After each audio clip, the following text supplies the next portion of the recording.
This is what would happen in your body if you cut out refined carbs for 14 days. It's astonishing what can happen inside your body in just 2 weeks, removing refined starches. Now, full disclaimer, if you removed refined starches from your diet right now, you'd probably end up pretty low carb, simply because the amount of carbohydrates that we consume in the form of refined starches are ridiculous. If you removed those, you probably wouldn't even have that many carbs in your diet. So the cool thing about what I'm talking about today is it's not even necessarily going low carb. If you were to just swap out refined carbs for things like sweet potatoes, regular potatoes, even some whole grains, like legit whole grains, not whole grain bread, things like that, that would make a huge difference compared to refined starches. So let's go ahead and jump right into the details. The first thing that you would probably notice within hours is you'd have more stable glucose. Now, I'm not expecting you to be tracking your glucose, so what does that really feel like? Well, that would feel like more stable energy levels. I'm not gonna say you're gonna have more energy. I think that is possibly misleading, but you might feel more stable. And mentally, you'll feel more stable because the brain isn't constantly going to be seeking this reward from carbohydrates in a refined form all the time. And the way that you'll feel this is through the manifestation of less mood swings. You're not gonna be as irritable, you're gonna feel that within hours, literally. And the crazy thing is that you don't realize how moody you are until you're not moody. Then you look back and you're like, wow, I was really a whiny little pansy there, what's going on? But what's happening is that it's your reality. When you're moody, that's just how you feel. You're not like aware of it per se. Now let's talk longer term for just a second, because there was a study published in Diabetes, Obesity, and Metabolism that was really fascinating. They had subjects go on like a 13 or 14% carbohydrate diet, so a relatively low carb diet, and then like a 50 to 55% carbohydrate diet, okay? And they monitored them for 2 years.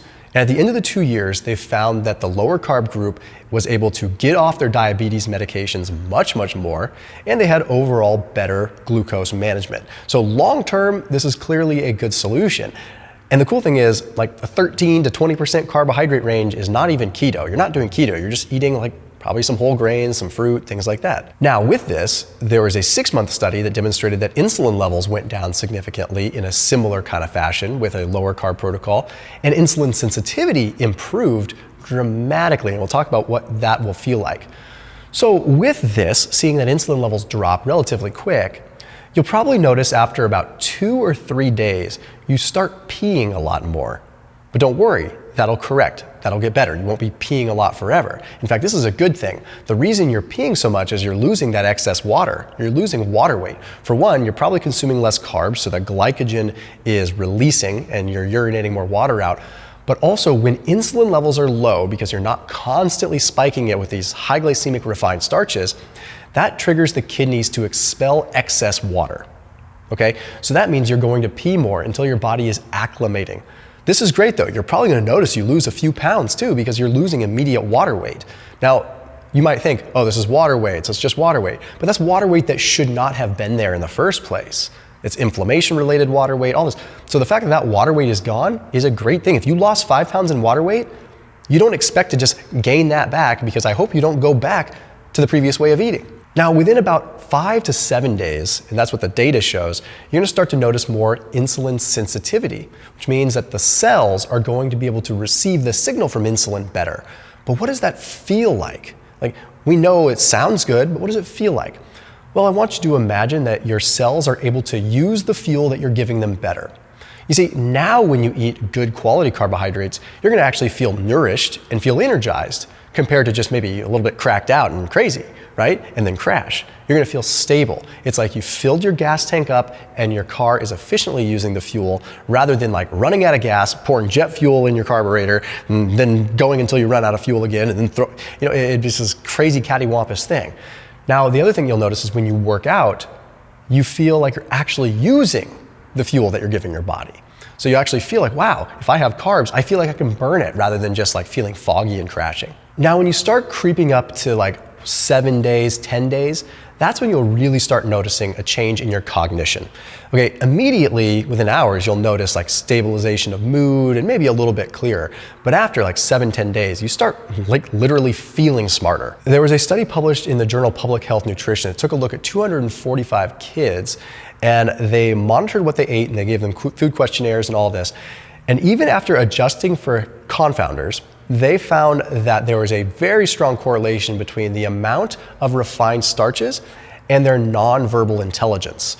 So the more refined starches, the lower their nonverbal intelligence. Now, especially with kids, you want to look at nonverbal intelligence because someone can be very intelligent, but when you put them in a social situation or make them articulate, they freeze up and they may not be able to articulate things the right way. But if you put it in a nonverbal intelligence test, that's just showing pure brain power without any sort of external factors.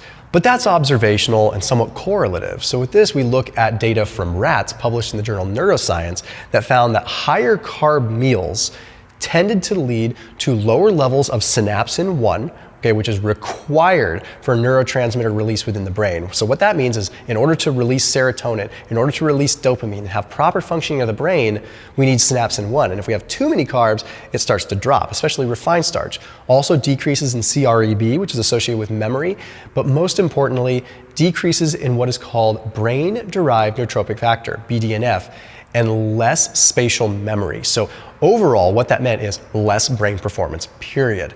Potentially even less growth of neurons and brain cells. Now, I'm not saying carbs are going to kill your brain, but if you're doing a high amount of refined starches, it might. So you'll start to notice this crystal clear feeling after like 7-10 days. So with that, what you'll start to notice after about a week is you're sleeping better.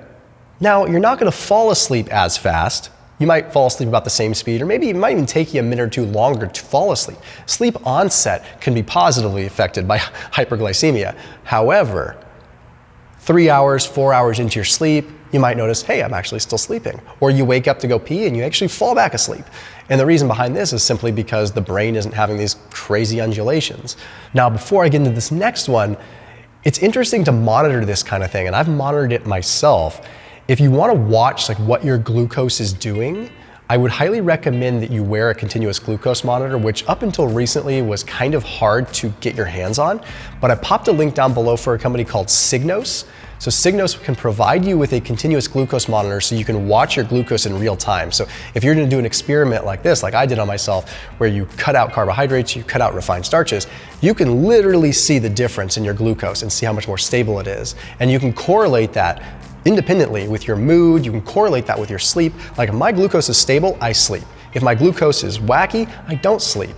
So being able to see that is great, but the cool thing is Signos also gives you some coaching. So it tells you, hey, you're spiking, or hey, you might have just eaten something that's making you spike, you should exercise, or you should do this. And it kind of helps you with this. Plus there's community systems involved, so you can have challenges with friends. It just makes it really neat, and the technology is in their algorithm and their software and how they take the data from your continuous glucose monitor and really make it into something pragmatic and coachable for you. So I put a link down below that gets you a special discount as well, because it's really hard to get your hands on Signos right now. So if you use it through that link, you can get on there and you can actually get a continuous glucose monitor, and you can also get a discount. So that link's down below the video in the first line of the description. It's called Signos. This next one, you're going to notice a massive shift in your overall appetite and cravings. Now this can happen immediately, but really it takes about like 10 days for the changes to really occur. So here's the thing. People are going to rain on the parade all the time. I can name a couple people that I'm not going to actually say their names that say, well, blood sugar spikes and falls have nothing to do with appetite. Like you don't get hungry when your blood sugar crashes. I disagree. Maybe not physiologically, like the actual systems and referring systems within the body. Maybe they're not being affected, but the brain is certainly being affected. And there's a study that was published in Appetite that took a look at blood sugar, and it found that, okay, if subjects had a high carb breakfast compared to a non-high carb breakfast, the higher the carbohydrate, the higher the spike, and the higher the fall, the bigger the appetite was. And it was correlated directly with how big their spike was. It wasn't like blood sugar falls, they get hungry. It was like blood sugar falls a lot, they get really hungry. Blood sugar falls a little, they get a little hungry. So there's definitely something happening there, even at small scales, like a 43% carbohydrate diet versus a 55% carbohydrate diet. There was about a 12% difference in the appetite, just like a 12% difference in the carb intake. So it definitely matters. But what could be happening is more so what's happening in the brain. When we consume a high amount of high glycemic carbs, like refined starches, flours, things like this, what we'll see is a lot of increased activity in the nucleus accumbens portion of the brain, which is the reward center area of the brain. So that's the area of the brain that receives a signal when we've done something that is worthy of reward. So when we light that up with high refined starches, we satisfy the brain. So that means when that finally simmers down and that light dims, the brain is like, I need it again, and I need it brighter. And it needs more carbs to do it even more, because that's what happens. Just like if we were on drugs, right? It's like you need more and more and more and more to satisfy the same thing in the brain. So yes, you can cut out the carbs and you'll notice reductions in cravings from the glucose possibly. But it's going to take a good 10 days, possibly even 2 weeks for the brain to really recalibrate and not be actually needing that signal. So there's this neurotransmitter, neurochemistry effect, and then there's the blood sugar effect. And they probably communicate with one another, but they also operate autonomously. So we need to reset the brain, and that's going to take a little while. Now, the next thing that you'll probably notice if you were to go get some blood work done is you notice that your triglycerides probably drop.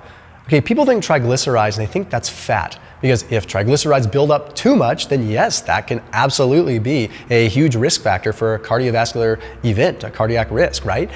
But we don't realize that carbs do this too. And if we have excess amounts of carbs, this can cause an issue. There's a study published in Nutrients that took a look at low carb versus non-low carb. And it was a massive study that took a look at 38 different studies with 6,500 people.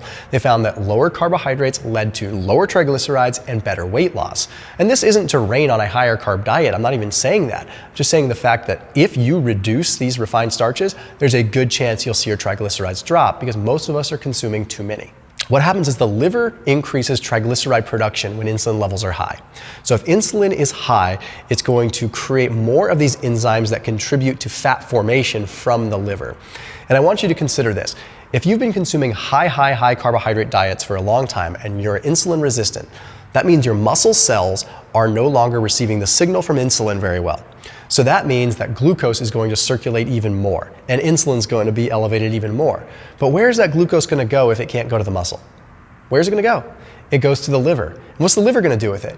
It's going to repurpose it and package it in as a triglyceride, elevating your triglyceride levels, which can definitely deposit as a fatty liver and visceral fat as well. So you might even notice that your pot belly starts to kind of shrink. Even though your weight loss isn't huge in a couple of weeks, you might notice, well, my stomach feels flatter. Part of it could be bloat, part of it could be gastric, right? But a good part of it could also be, well, maybe you have less visceral fat. Perhaps that's actually happening. But if you got some lab work done, you'd probably see your triglycerides have improved. Unfortunately, you're not going to notice anything like consciously with triglycerides getting lower, but you are reducing a huge risk factor. Now, after like 10 to 14 days, and really 14 days and beyond, you'll probably start to notice that your joints feel better. You might start noticing you're getting sick less often, and you will probably notice that your skin looks better. And if you deal with like skin rashes and things like that, you might feel like you don't have so much of that. You're less blotchy, less rashes, things like that.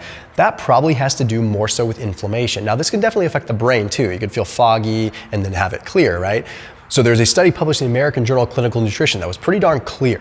It took a look at 22 studies and it demonstrated that the lower the glycemic index of the diet, the lower the C-reactive protein, which is like the main marker you'd look at, and lower interleukin-6. And it wasn't just a little bit, it was quite significant. And this is even if carbohydrates were high. If it was low glycemic, there was less inflammation. So the point here is, if you're eating a lot of refined starches and you're eating a lot of refined and processed food, and you simply swapped those carbohydrates evenly out for whole carbohydrate forms, fruits, sweet potatoes, red potatoes, quinoa, butternut squash, things like that, you could eat the same amount of carbohydrates and have less overall risk and have less inflammation, and that alone would make your joints feel better, your skin feel better, your eyes probably feel better, you'd have more energy. So the bottom line is simple. The carbohydrates are not the problem. The fun fact is that if you reduce the refined starches, your carbohydrates would probably just go down because you'd probably realize, I don't even need to eat a bunch of carbohydrates. It would recalibrate what your brain actually craves, and your life would probably be better. I'll see you tomorrow.